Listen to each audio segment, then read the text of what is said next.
그래서 여기에 보면은 생명의, 그리고 인간에게 두 가지 부활이 있는데, 하나는 생명의 부활이고 하나는 심판의 부활이. 심판의 부활과 생명의 부활. 인간은 소멸되지 않습니다.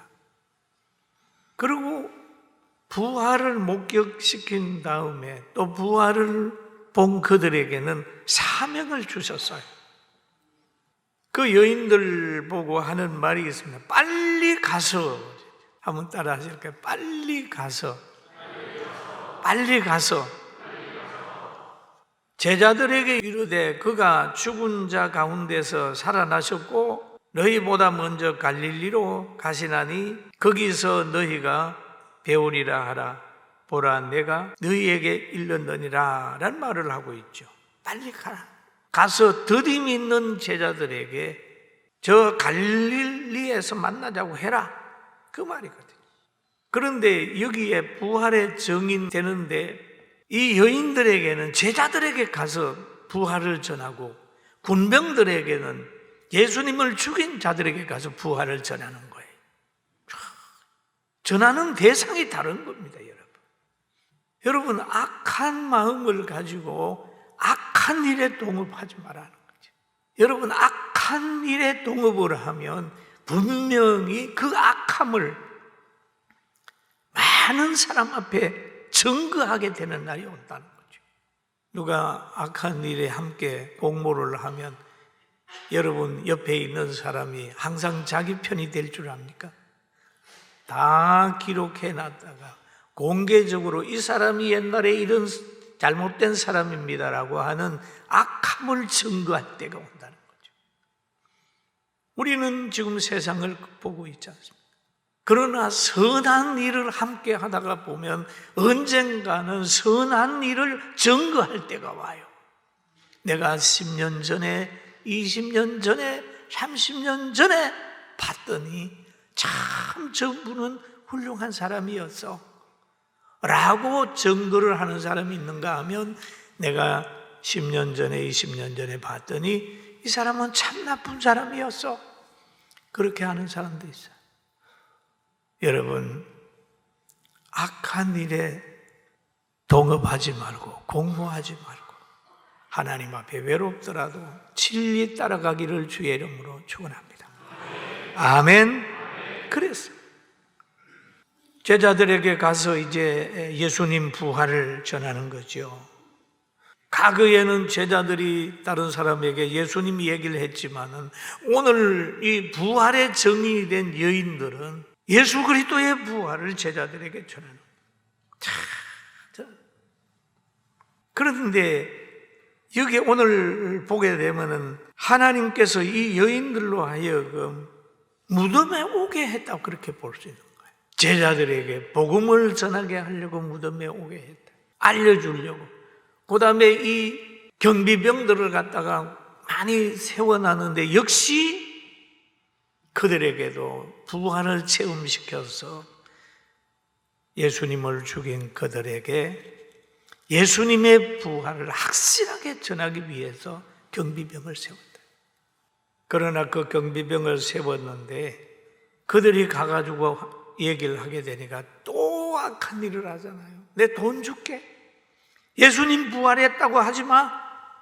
우리가 돈 줄게.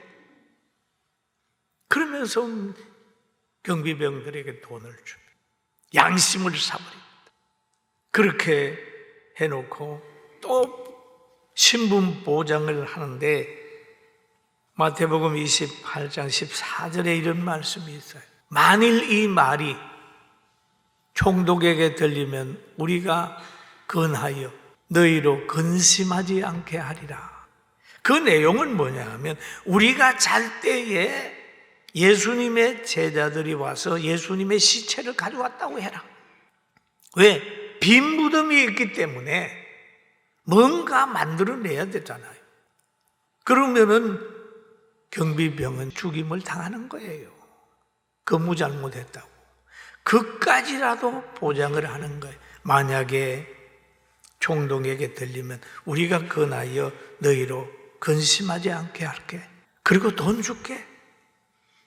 그러면 15절에 보니까 군인들이 돈을 받고 가르친 대로 하였으니 이 말이 오늘날까지 유대인 가운데 두루 퍼지니라.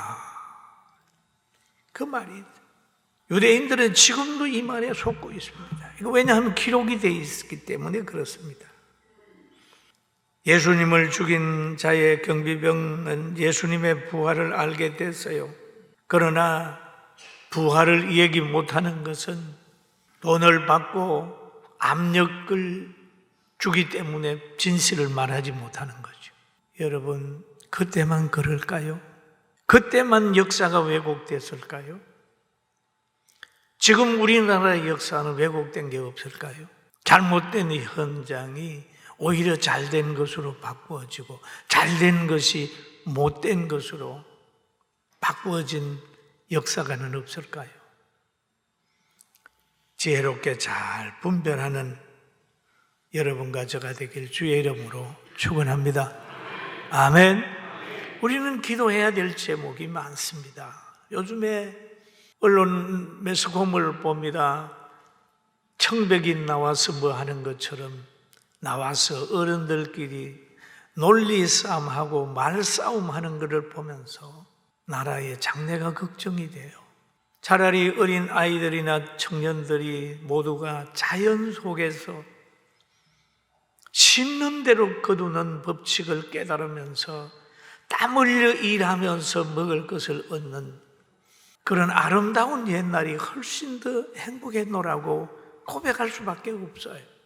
지금은 자연과 멀어져서 아파트 안에 거하면서 늘 눈만 뜨면 텔레비 틀어놓고 어른들이 싸우는 것만 보게 되는 이런 환경 속에서 살아갑니다.